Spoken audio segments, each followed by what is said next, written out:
Good morning বন্ধুরা, তোমাদের বলেছিলাম আগের ব্লগে বলেছিলাম যে শুক্রবারের রান্নাটা আমি পরের ব্লগে দেখাবো, শেয়ার করব। সেটাই শেয়ার করছি। আজকে আলু পটল ডিম দিয়ে একটা রান্না করছি। দেখো এখানে টক দইটা কাশ্মীরি মির্চে নুন দিয়ে আমি ভালো করে ফেটিয়ে রেখেছি। পেঁয়াজ টমেটো কাঁচা লঙ্কা তো আছে। এখানে সর্ষে পাউডারটা করে নিয়েছি, দুটো জায়গায় করে রেখেছি, একটা ফ্রিজ আছে, একটা এখন এখানে এনেছি। এখানে একটু লাগবে আমার। আর এখানে আদা রসুনটা আজকে বাটলাম বেটে, এটা তো রাখা থাকবে, এটা পুরোটাই রাখা থাকবে। আর আমি কন্টেনারে যেটুকু রেখেছি এইটুকু আমার এখন লাগবে, কন্টেনারেরটা দেখাচ্ছি, ওইটা আমার এখন লাগবে। এই যে সর্ষে বাটাটা দেখো, এটা বানিয়ে রেখে দিয়েছি। দুরকম সর্ষে, নুন আর কাঁচা লঙ্কা দিয়ে আমি পেস্টটা বানিয়ে রেখে দিই, পাউডারটা। ওই লাল কন্টেনারে যেটা রেখেছি আদা রসুন বাটাটা, ওটা এখন আমার থাকবে তুলে রাখা। আর এই মিক্সির কন্টেনারটাতে ওইটুকু আমার লাগবে। প্রথমে তেলেতে দেখো 5 ফোড়ন আর শুকনো লঙ্কা ফোড়ন দিয়েছি। আর 5 ফোড়নটা একটু হাতে ঘষে নিয়ে দিতে হয়, এই গন্ধটা খুব ভালো ছাড়ে। তারপরে দেখো এখানে এতে পটলটা ভাজলাম, পটলটা ভেজে তুলে নিয়ে এবার এতে ওই তেলেতে পেঁয়াজ কাঁচা লঙ্কা টমেটো এগুলো আমি দেবো। পেঁয়াজ কাঁচা লঙ্কা টমেটো দিয়ে আর অল্প একটু নুন আর একটু চিনি দিয়েছি, দিয়ে এটা এখন ভাজছি। ভাজতে ভাজতে একটু যখন নরম হয়ে আসবে পেঁয়াজ টমেটোগুলো, তখন আদা রসুন বাটার যে পেস্টটা রেখেছি ওই পেস্টটা দিয়ে দেবো। দিয়ে ভালো করে কষতে হবে খুব। এই যে আদা রসুন বাটার পেস্টটা দিয়ে দিলাম, দিয়ে এবার পেঁয়াজ টমেটো কাঁচা লঙ্কাটাকে খুব সুন্দর করে কষতে হবে। যাতে তলাতে না লেগে যায় সেরকমও সেটাও দেখতে হবে। ভালো করে কষতে হবে, কষতে কষতে তারপরে এবারে ওতে আলুগুলো দেবো। একটু ভালো করে যখন কষা হয়ে যাবে, দেখো আলুগুলো দিয়ে দিয়েছি, আলুগুলো দিয়েও খুব ভালো করে কষতে হবে। কষতে কষতে তারপরে এবার টক দই কাশ্মীরি মির্চের নুন দিয়ে যে ফেটিয়ে রেখেছি ওই টক দইটা দেবো। খুব ভালো করে যখন দেখো কষা হয়ে যাবে, তখন এবারে টক দইয়ের পেস্টটা দিয়ে দেবো। টক দইতে কাশ্মীরি মির্চের নুন দিয়ে বললাম ফেটিয়ে রেখেছি, ওইটা দিয়ে দেবো। ডিমটা দিয়ে দিয়েছি। ডিমটা দেওয়ার পর একটুখানি কষে নেবো। ডিমটা দিয়ে একটু ভালো করে কষতে হবে, কিন্তু খুব সাবধানে কষতে হবে যাতে না ডিমটা ভেঙে যায়। ভালো করে ডিমটা দিয়ে এবার কষে নিয়ে ওর মধ্যে এবার গুঁড়ো মশলাগুলো অ্যাড করে দিলাম হলুদ গুঁড়ো, লঙ্কা গুঁড়ো, ধনে গুঁড়ো, জিরে গুঁড়ো দিলাম। জিরে গুঁড়োটা একটু অল্প, ধনে গুঁড়োটা 1.5 চামচ মতন দিয়েছি, আর হলুদ দিয়েছি,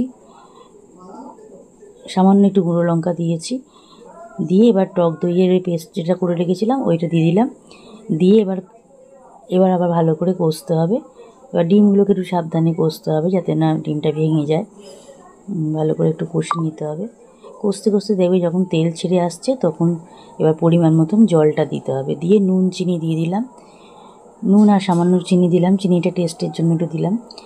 আর পরিমাণ মতো নুন দিয়ে দিয়েছি, জল দিয়ে দিলাম।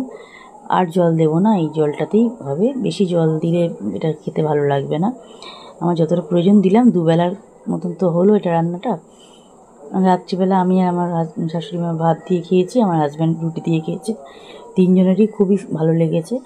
এইভাবে বানিয়ে খেয়ে দেখো, আলু পটল দিয়ে ডিম দিয়ে, আশা করি তোমাদেরও ভালো লাগবে। আলাদা করে কাশ্মীরি মির্চ আর দিইনি, ওই দইতে টক দইতে যেটা দেওয়া ছিল ওইটাতেই কালারটা এসেছে। এটা ডিনারের জন্য বানালাম। আর এটা দেখো, এটা গুড় দিয়ে আর তেঁতুল দিয়ে এটা মাছের ডিমের টকটা মা করেছে। আর এখানে মোরলা মাছের সর্ষে বাটা দিয়ে ঝাল করেছে। এটা আমার 2 দিন আমাদের হয়ে গেছে, ভালো হয়েছে এটাও। গুড মর্নিং বন্ধুরা, আজকে শনিবার। দেখো আজকে বানালাম আলু পটল চিংড়ি মাছ যেটা ছাড়িয়ে রেখেছিলাম ওইটা দিয়ে করলাম। আগে চিংড়ি মাছটা আর চিংড়ি মাছের মাথাগুলো একটু ভেজে নিলাম, ভালো করে ভেজে, মানে একটু অল্প করেই ভাজতে হয় যাতে নাহলে শক্ত হয়ে যায় চিংড়ি মাছ। চিংড়ি মাছটা ভেজে তুলে নিয়ে পটলগুলো ভাজলাম, ভেজে নিয়ে তারপরে এবার তেলেতে একটু 5 ফোড়ন দিয়েছি। দিয়ে তারপরে এবার দেখো পেঁয়াজ কাঁচা লঙ্কা টমেটো আলু আমি আজকে সব একসাথে দিয়ে দিয়েছি। দিয়ে এবার ভালো করে ভাজতে ভাজতে এবার ওর মধ্যেতে দিয়ে দিলাম গুঁড়ো মশলাগুলো, হলুদ গুঁড়ো, লঙ্কা গুঁড়ো, ধনে গুঁড়ো, জিরে গুঁড়ো সব পরিমাণ মতন দিলাম। নুন চিনি দিয়ে ভালো করে কষছিলাম। কষতে কষতে তারপরে দেখো এবারে পটলগুলো দিয়ে দিয়েছি, দিয়ে আবারও ভালো করে কষছি। দেখো দেখতেই পাচ্ছ নুন চিনি দিয়ে দেওয়ার ফলে এবার টমেটো আছে, নুন চিনি আছে, সবে পেঁয়াজ আছে, সব কিছুর জন্য বেশ সুন্দর মতন জলটা ছেড়ে গেছে। এইবার চিংড়ি মাছগুলো দিয়ে দিলাম। এবার চিংড়ি মাছগুলো দিয়েও খুব ভালো করে কষতে হবে। খুব ভালো করে কষতে কষতে দেখো আমি কিন্তু এখন এক ফোঁটাও জল দিইনি এখানে, আর আজকে আদা রসুন পেস্ট দিইনি, এইভাবেই করছি। আর একটুখানি কাশ্মীরি মির্চ একটু পরে অ্যাড করব। আর দেখো এবার ভালো করে কষছি, কষতে কষতে এবার আদা রসুন এই একটুখানি কাশ্মীরি মির্চ দিয়েছি, আর গুঁড়ো গরম মশলা দেখলে সানরাইজের গুঁড়ো গরম মশলাটা দিয়ে দিলাম। দিয়েও ভালো করে কষেছি। খুব ভালো করে কষে নেওয়ার পর তারপরে জল দিয়েছি। আর এটা আমাদের দুদিনের মতনই হয়ে যাবে, দুবেলার মতন হবে, দুদিন নয় দুবেলার মতন। মানে আজকে দুপুরবেলা আমরা খেয়েছি, রাত্রিবেলা আর ভাত বসিয়ে দিলাম। আর যেহেতু তাড়াতাড়ি ভাত বসাবার কারণ হচ্ছে যে চিমনিটা কুচিনা থেকে ফোন করেছিল চিমনিটা সার্ভিস করতে আসবে, ওই জন্য কিচেন চিমনি সার্ভিস করতে আসবে বলেই তাড়াতাড়ি করে আজকে রান্নাটা করে নিলাম। কারণ কখন এসে যায়, এসেছে 1:30 নাগাদ এসেছে। যাই হোক দেখো ভাতটাও হয়ে গেল, ভাত ফ্যান জড়ানো হয়ে গেছে, ফ্যান গড়িয়ে নিয়েছি। আর এটা আলু ঢ্যাঁড়স ভাজা আছে, প্রথম পাতে এটা খেয়েছি আমরা, তারপরে মোরলা মাছের ওই ঝাল দিয়ে খেয়েছি, আর আলু পটল চিংড়ি করেছি। যে দেখিয়ে দিলাম ফাইনাল লুকটা,